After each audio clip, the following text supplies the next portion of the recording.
Señor, tú eres el único Dios verdadero, el Rey digno de suprema alabanza. Nosotros somos ovejas de tu prado, seres que has comprado con la sangre del Señor Jesucristo. Y esta mañana nos disponemos a escuchar tu palabra, Padre, y oramos de que ella sea efectiva para hablar a nuestro corazón. Señor, te suplico que tú nos guíes a lo largo de la meditación que vamos a compartir, de modo que tú seas exaltado a través de lo que salga de mis labios, y la iglesia, Señor, que está aquí, sea edificada. Oramos por quien no te conoce aún como Salvador personal, que este sea el día de su salvación a través de la obra de tu palabra y del poderoso Espíritu de Dios. Oramos en el nombre de Jesús. Amén. ¿Cómo iniciar este mes misionero? ¿Cuál es el mensaje que principia este mes? Pues fue una pregunta bastante complicada para mí. Siendo sincero, habían varias opciones para predicar con relación a las misiones. El básico de todos es el texto que está allí y ustedes pueden ver. Allí sabemos nosotros de que la iglesia, nosotros, tenemos una misión que cumplir. Hay muchas personas a nuestro alrededor que están sin Dios y están sin esperanza. Y solo el Evangelio de Cristo puede transformar su vida y darles la esperanza de la salvación eterna. Y los llamados a comunicar ese mensaje somos aquellos que hemos alcanzado la gracia de Dios. Y por lo tanto, ese texto pudo habernos servido para predicar al respecto de las misiones. ¿Y qué me dicen de Romanos 10:14 y los versículos siguientes?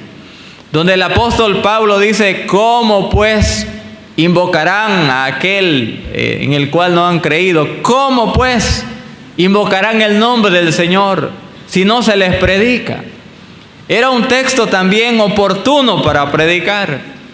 Hechos 1:8 también nos dice de que cuando el Espíritu de Dios vendría sobre los creyentes, Él daría poder para que fuéramos testigos en Jerusalén, en toda Judea, en Samaria y hasta lo último de la tierra.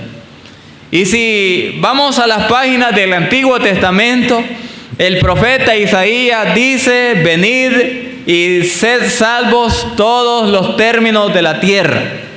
Hay opciones, hermanos, para lo que es la predicación de las misiones.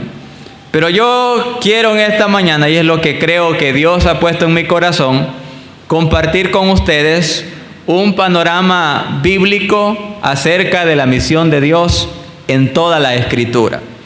Entonces lo que vamos a hacer es lo siguiente. Vamos a considerar 4 aspectos principales de la misión de Dios revelada en toda la Biblia. La Biblia nos presenta en cuanto a la misión de Dios 4 aspectos principales. Número 1, la Biblia nos habla de el reinado universal de Dios. Salmo capítulo 10, versículo número 16.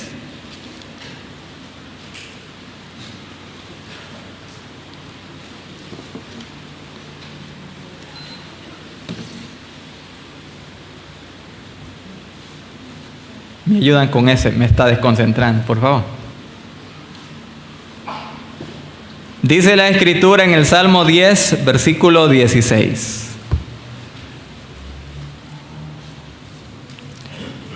Dice así: Jehová es Rey eternamente y para siempre. De su tierra han perecido las naciones. La Biblia, para comunicar la misión de Dios, en primer lugar, nos hace saber quién es Dios. Y la declaración del pasaje bíblico nos dice que Dios es el Rey eterno que tiene dominio en todo el universo. Dios, el Dios de la Biblia, posee autoridad sobre todo y sobre todos. Y su autoridad permanece inalterable de siglo en siglo. Por eso el salmista pudo decir en el Salmo 90, Señor, tú nos has sido refugio de generación en generación. La Biblia nos habla de Dios como Rey, de Dios como gobernante universal. Cuando su creación o cuando la creación está en armonía con Dios, es cuando se somete a su autoridad soberana. Cuando un hombre tiene paz con Dios, cuando un pecador tiene paz con Dios, es cuando está sometido a la autoridad gloriosa, eterna, absoluta, soberana del Señor. La Biblia también nos enseña que este Dios eterno ejerce un reinado soberano. Salmo 103, versículo número 19.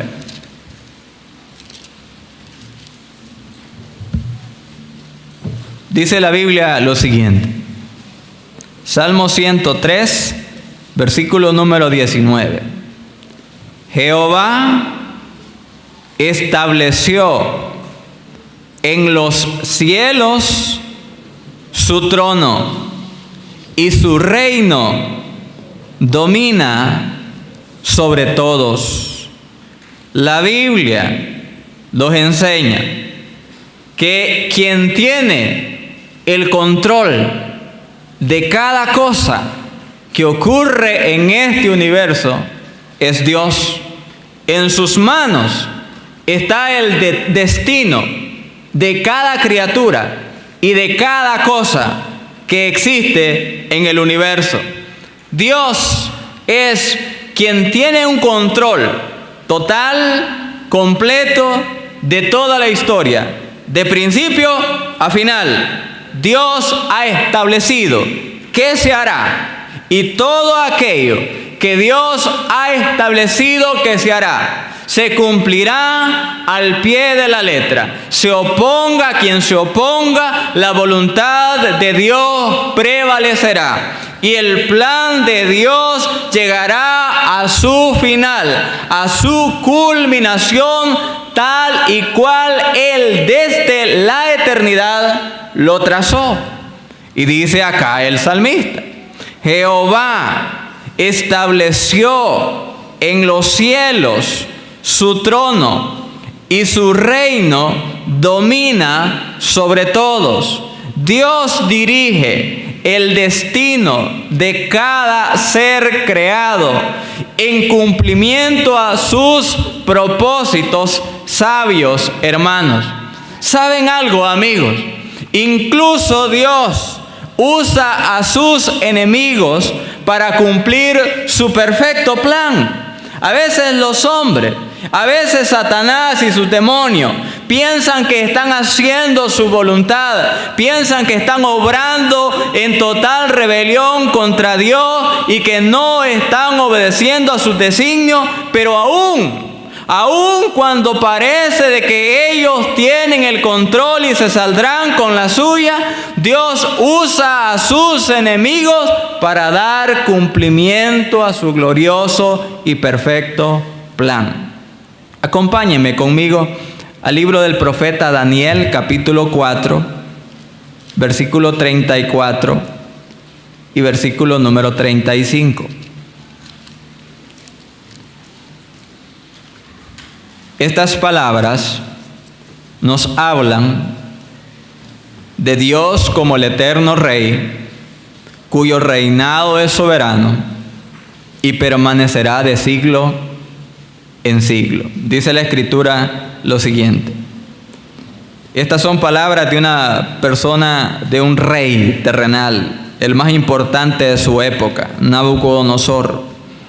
Mas al fin del tiempo, yo, Nabucodonosor, alcé mis ojos al cielo, y mi razón me fue devuelta, y bendije al Altísimo, y alabé, y glorifiqué al que vive para siempre, cuyo dominio es sempiterno, significa lo mismo que eterno, y su reino por todas las edades. Vean la soberanía de Dios. Todos los habitantes de la tierra son considerados como nada. Y Él hace según su voluntad en el ejército del cielo y en los habitantes de la tierra. Y no hay quien detenga su mano y le diga: ¿qué haces? Este es Dios. Este es Dios. No es aquel Dios manipulable que la gente tiene en su mente. No es aquel Dios de conveniencia que la gente ha ideado para poder hacer lo que a ellos les parece mejor. No, este es Dios. El Dios de la Biblia tiene un reinado universal y ante su autoridad todo ser creado debería estar sometido. Ahora fíjense lo que la Biblia enseña. La Biblia enseña, en segundo lugar, la primera rebelión al reinado de Dios. Vamos a acudir, hermanos, a varios textos. Este es un panorama de la misión de Dios en toda la Biblia. Vamos, por favor, al libro cerca de donde estamos, de Daniel. Vamos a hallar el libro del profeta Ezequiel hacia atrás.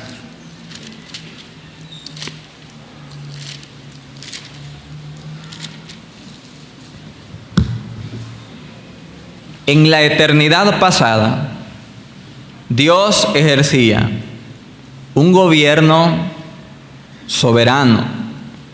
Él había implantado un reino.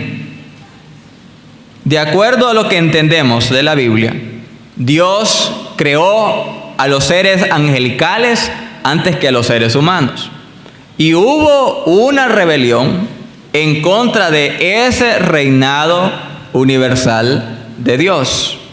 Vamos a mirar Ezequiel capítulo 28 para notar quién es o quién fue el agente de esa rebelión. Ezequiel 28, versículo número 12. Y aquí encontramos que el agente de esa rebelión fue Lucero, fue Satanás. Dice la Biblia así: Hijo de hombre, levanta endechas sobre el rey de Tiro y dile: así ha dicho Jehová el Señor, tú eras el sello de la perfección, lleno de sabiduría y acabado en hermosura. Satanás, hermano, el diablo, fue un ser creado por la mano de Dios, un ser perfecto, un ser sabio, un ser hermoso. Vean la hermosura de Satanás en el versículo número 13. En Edén, en el huerto de Dios, estuviste. De toda piedra preciosa era tu vestidura, de cornerina, topacio, jaspe, crisólito, berilo y ónice, de zafiro, carbunclo, esmeralda y oro. Los primores de tus tamboriles y flautas estuvieron preparados para ti en el día de tu creación. Este ser angelical era hermosa, era bello, hermano, en apariencia. Era un ser esplendoroso, como lo pueden ver ustedes, como se menciona que estaba adornada su vestidura. Era un ser precioso. Y no solo eso, de grande autoridad. Versículo 14. Tú, querubín grande, protector, yo te puse en el santo monte de Dios. Allí estuviste, en medio de las piedras de fuego te paseabas. Noten que se le dice querubín grande. De acuerdo a la Biblia, los seres angelicales están clasificados por jerarquía. Unos de menor rango como los ángeles, y va así subiendo la jerarquía. Pues Satanás pertenecía a un orden elevado de la creación angelical. Eran querubines, encargados de la protección de la santidad de Dios. Estaba cerca del trono de Dios. Ahora consideremos lo siguiente. Satanás fue un ser sabio, un ser bello, con grande autoridad. Pero él es el agente que propició la rebelión contra el reinado de Dios. ¿Cuál fue el origen de esa rebelión? ¿Qué llevó a este ser sabio, bello y de grande autoridad a rebelarse contra Dios? Miren, hermanos, versículo número 17. Se enalteció tu corazón a causa de tu hermosura. Corrompiste tu sabiduría a causa de tu esplendor. Yo te arrojaré por tierra. Delante de los reyes te pondré para que miren en ti. El origen de su rebelión fue el orgullo. El apóstol Pablo menciona la condenación del diablo allá en la primera carta a Timoteo. Y la condenación del diablo fue su orgullo. Un día Satanás se vio a sí mismo, un ser esplendoroso, un ser bello. Un día Satanás se puso a pensar en todo lo que sabía, en todo lo que conocía. Y se empezó a aparecer esa maldad en el corazón llamado orgullo. Ahora, notemos lo siguiente. ¿Qué hizo Satanás para poder destronar a Dios de su reinado? Vamos al libro del profeta Isaías capítulo 14.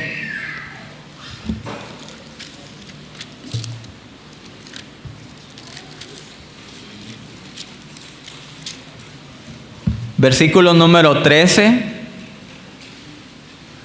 y versículo 14. Recuerden, hermanos, que el diablo era un ser de alta jerarquía en cuanto al orden angelical, lleno de belleza, sabiduría y de autoridad, al servicio de Dios. Pero vean cuál fue su plan malévolo. Dice la Escritura lo siguiente en Isaías 14, versículos 13 y 14. Tú que decías en tu corazón, ¿qué decía Satanás? Subiré al cielo, en lo alto, junto a las estrellas de Dios. Mire a dónde quería poner su trono. Levantaré mi trono, y en el monte del testimonio me sentaré a los lados del norte. Sobre las alturas de las nubes subiré. ¿Y qué dijo Satanás? Y seré semejante al Altísimo. Entonces él ideó un plan para rebelarse contra Dios. Ya en su corazón maquinaba cómo hacer. Él quería recibir la adoración que a Dios se le daba. Él también quería tener súbditos, quería tener servidores. Él también quería ser alabado por toda aquella creación. Entonces el orgullo empezó a florecer en el corazón de ese ser. Y el pecado ingresó así al universo. por medio de Satanás. Ahora, vayan al libro de Apocalipsis capítulo 12. Porque la Biblia nos enseña que para lograr destronar a Dios, Satanás necesitaba ayuda.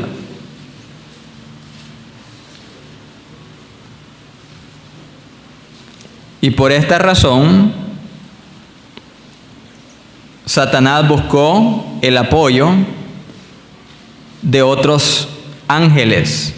Apocalipsis 12, versículo número 3 y versículo número 4.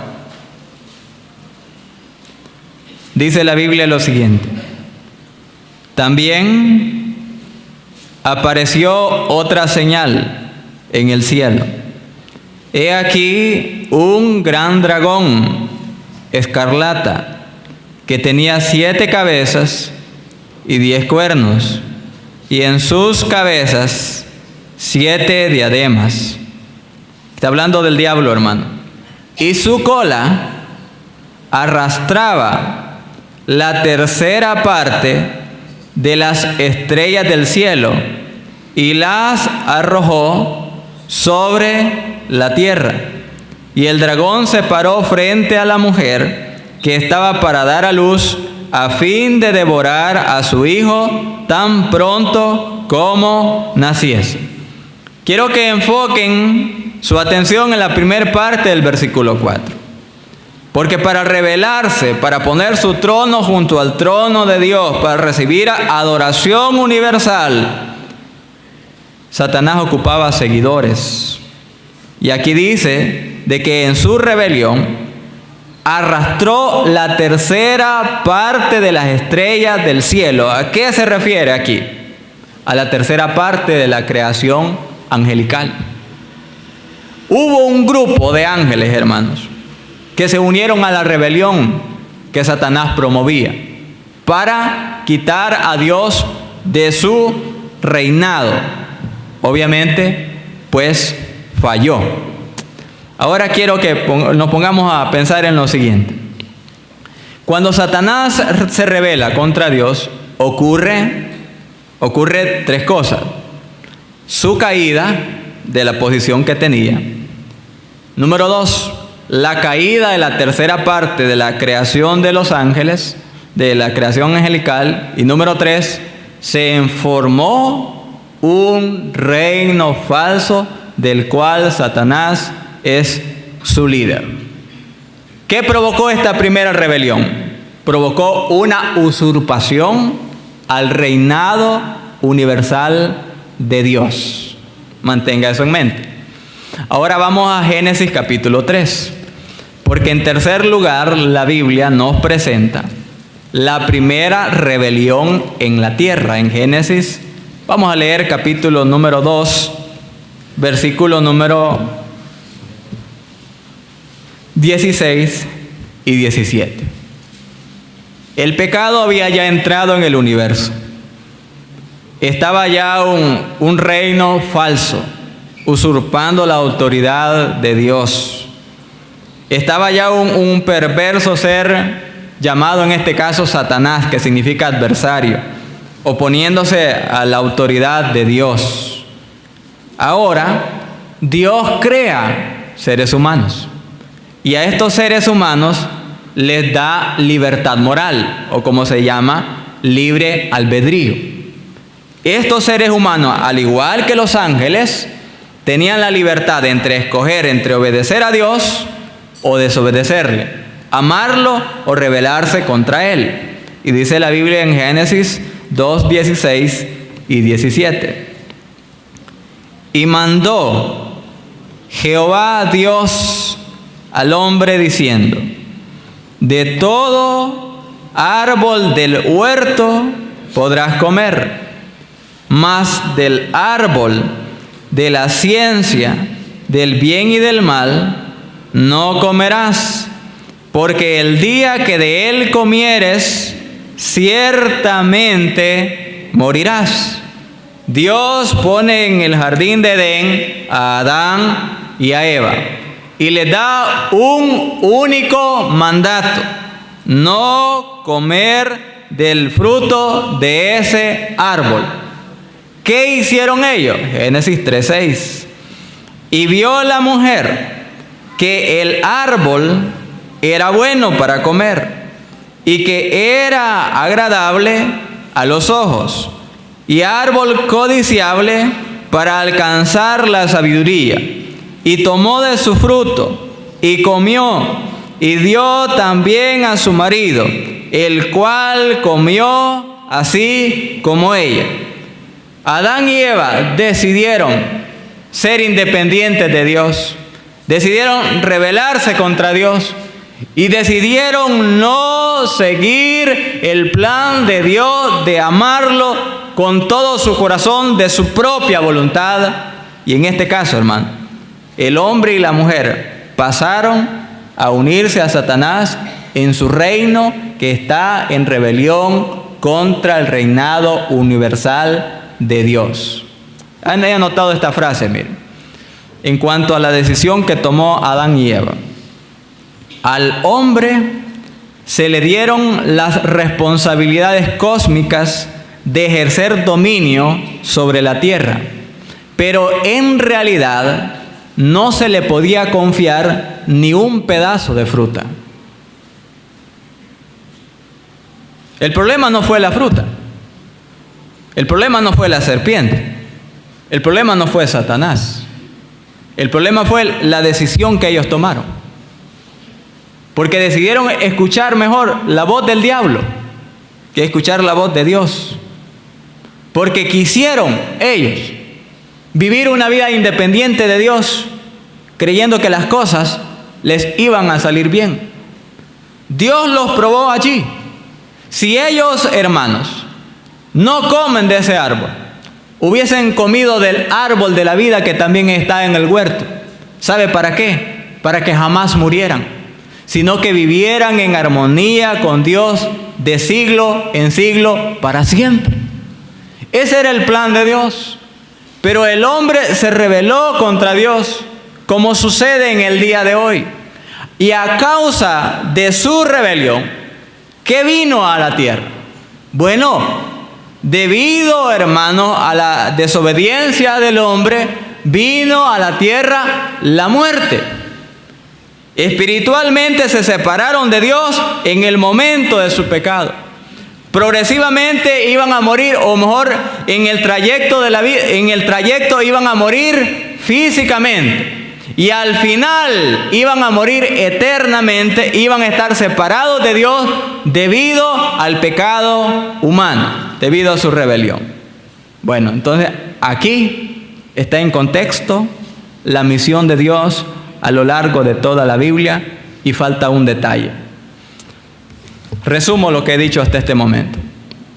Dios es Rey universal. Su reino es soberano.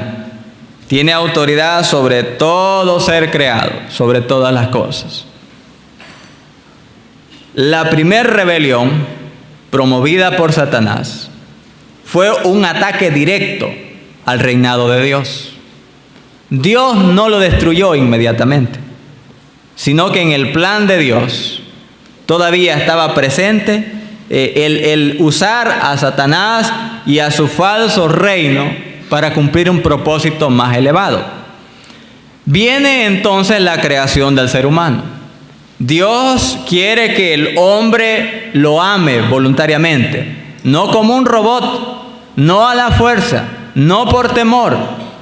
Quiere que lo ame voluntariamente. Prueba al hombre y el hombre falla.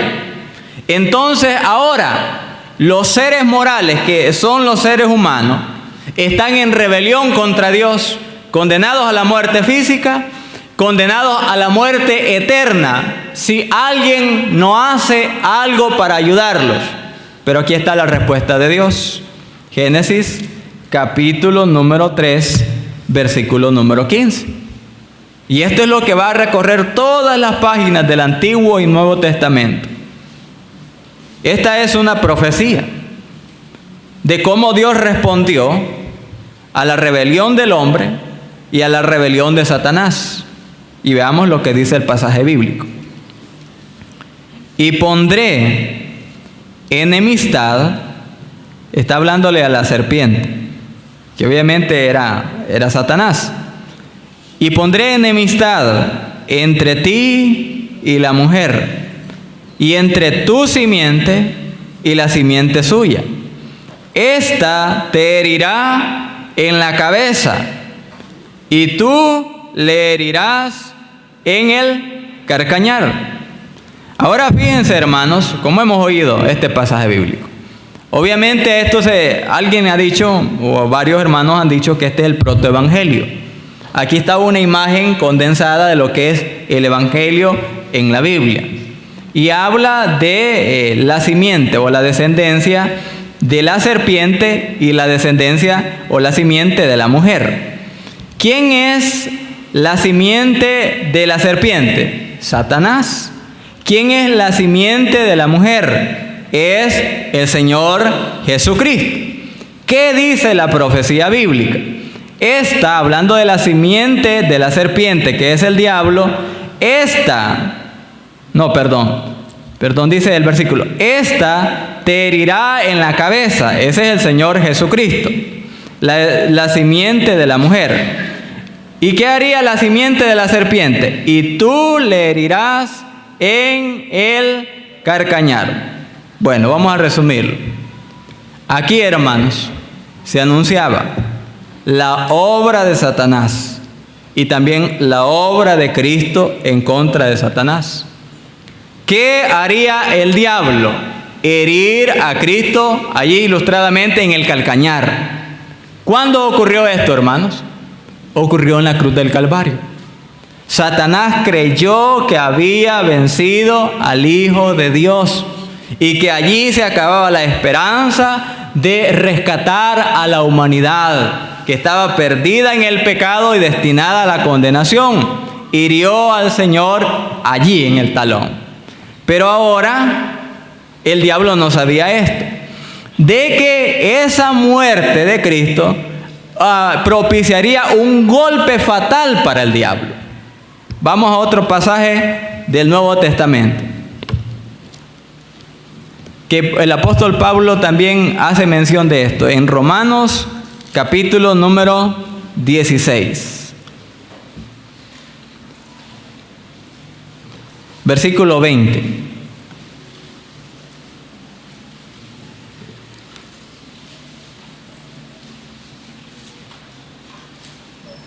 Dice la Escritura lo siguiente: y el Dios de paz aplastará en breve a Satanás bajo vuestros pies.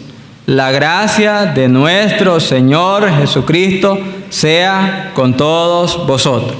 Cuando Cristo muere, cuando Cristo resucita, la cabeza del diablo, hermano, recibe de manera ilustrada, recibe un golpe de muerte para que despojarlo de su reino falso y restablecer el reino de Dios. Acompáñenme a este otro pasaje de Mateo 12, versículo número 29, para ilustrar lo que hizo Cristo a través de su muerte y resurrección.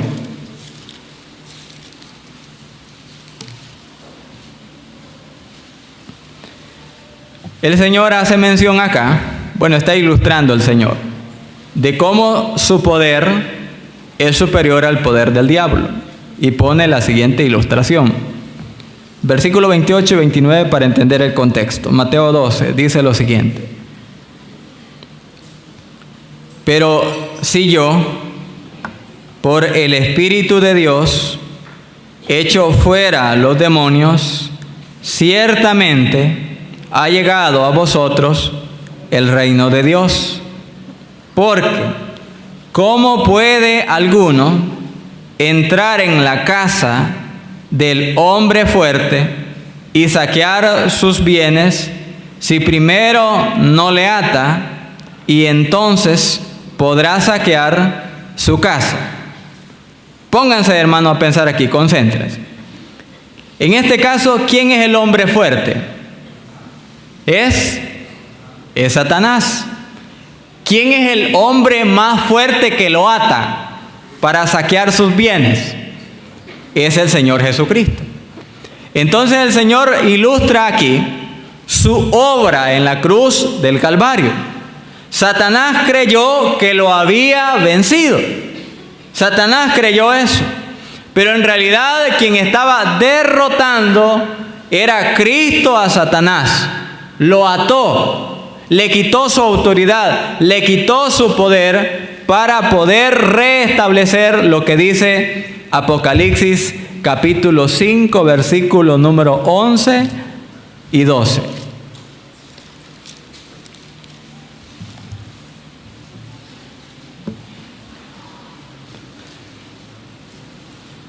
¿Cuál es el propósito final de la misión de Dios? Son dos cosas: restablecer la autoridad de su reino, eso es en contra, y para hacer eso tiene que vencer a Satanás.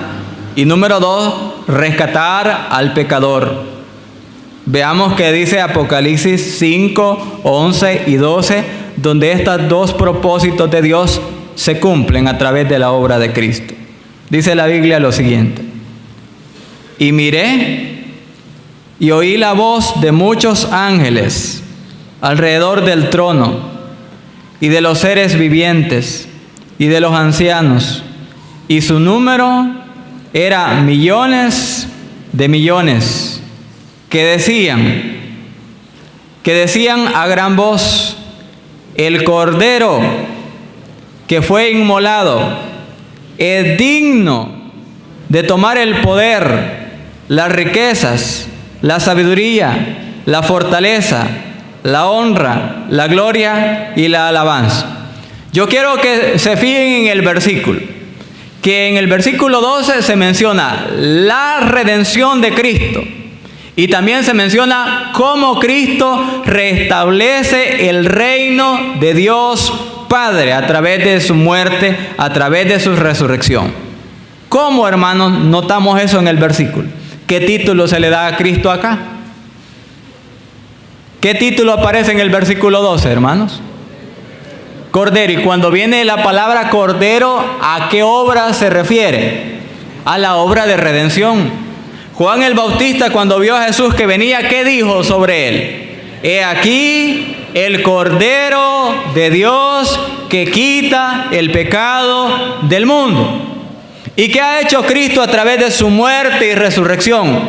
Ha rescatado a la humanidad rebelde, a la humanidad pecadora, a la humanidad sentenciada a la muerte y al infierno a través de su muerte en la cruz. Obviamente, para todo aquel que cree en Él, para todo aquel que deposita en el Señor su confianza para la vida eterna, para todo hombre, para toda mujer pecadora que se despoja de su autosuficiencia, que se olvida de su orgullo, que se olvida de su grandeza y se postra ante el Señor para invocar su salvación, obviamente para Él. Pero miren, el propósito de Dios no solamente es redimir al pecador, sino restablecer el reinado de Dios sobre todo el universo, que había sido ya por medio de Satanás atacado o usurpado.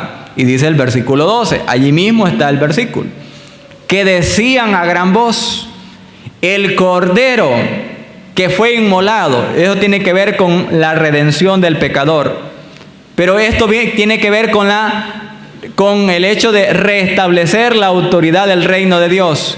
Es digno de tomar el poder, las riquezas, la sabiduría, la fortaleza, la honra, la gloria y la alabanza.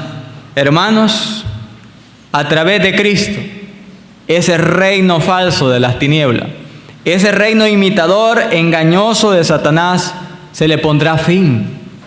Hoy, hermanos, entendemos lo siguiente: parece de que el mal vence, mire. ¿No le parece a usted que es cierto? Parece que la injusticia es la que prevalece, que la gente hace de la suya y no parece de recibir ninguna consecuencia. Pero no, Cristo reinará de siglo en siglo. porque a través de su sacrificio ha restablecido la autoridad del Dios eterno que menciona la Biblia. Ahora, hermanos, ¿y qué tiene que ver esto con nosotros? Pues mucho. ¿A quiénes vino a rescatar el Señor? Pues a nosotros. Pues dice la Biblia, no envió Dios a su Hijo al mundo para condenar al mundo, sino para que el mundo sea salvo por Él. Ahora, la autoridad del reino de Dios tiene que ver también con los amigos que están en rebelión. Mire, querido amigo, quizás usted pueda tener mucho prestigio, incluso dinero, influencia. Sí, puede ser una persona inteligente, muy sabia, una persona pues que otros lo reconocen. Pero si usted no se somete a la autoridad de Dios, usted está perdido. Y necesita la ayuda del Señor para que pueda en realidad su vida cobrar sentido y alienarse a ponerse en la misma dirección que la voluntad de Dios. Vamos a orar en esta mañana. Dios bendito, queremos agradecerte porque mediante tu palabra nos ayudas a tener un panorama de qué o de cuál es tu misión en este mundo. La Biblia nos enseña que tú eres el Dios eterno, el Dios soberano, quien tiene todo dominio sobre cada criatura que hay en el universo. Pero esa autoridad tuya, Señor, fue usurpada mediante la rebelión promovida por Satanás, quien logró conquistar a una tercera parte de la creación angelical para destronarte, para quitar tu autoridad, para recibir él alabanza, adoración. Pero obviamente fracasó en esa rebelión. Y ahora, cuando vio su plan fallido, ideó un nuevo plan, este enemigo de Dios, y es tentar a Adán y a Eva y así lograr que se unieran a sus propósitos. Y tristemente, el hombre decidió oír la voz del diablo y de esta forma pasó a formar parte del reino de las tinieblas, del reino de Satanás. Y como consecuencia, la muerte física y la muerte eterna era la única sentencia digna para el ser humano. Pero al hallarnos, Señor, así, perdidos, necesitados del rescate, enviaste a Cristo. Y Cristo recibió una herida temporal, cuando murió en la cruz del Calvario. Pero luego se levantó con poder y gloria al tercer día. Y de esta manera propició un golpe fatal al enemigo de Dios, Satanás. Y mediante esa muerte y resurrección, ahora Cristo cumple dos fines principales, como es restablecer la autoridad del reino de Dios, declarar a toda criatura que en este universo el único digno de adoración es el Dios supremo, es el Dios eterno, es el Dios excelso. Y al mismo tiempo rescatar a aquellos que estábamos así como Adán y Eva, en rebelión contra Dios, en pecados condenados a la muerte, dignos de toda condenación del infierno. Pero tú, Señor, viniste a rescatarnos, a ayudarnos, a levantarnos, y por la fe en tu Hijo, hoy somos salvos y predicamos este mensaje del Evangelio a quienes necesitan serlo. Señor, no entendemos la gracia tuya, pero esa gracia hoy nos ha cobijado y te agradecemos. Te pedimos que los amigos sean sensibles también a tu llamamiento, a la salvación, y pasen de abandonando el reino de tinieblas para formar parte de los redimidos, de los rescatados por medio del Señor Jesucristo.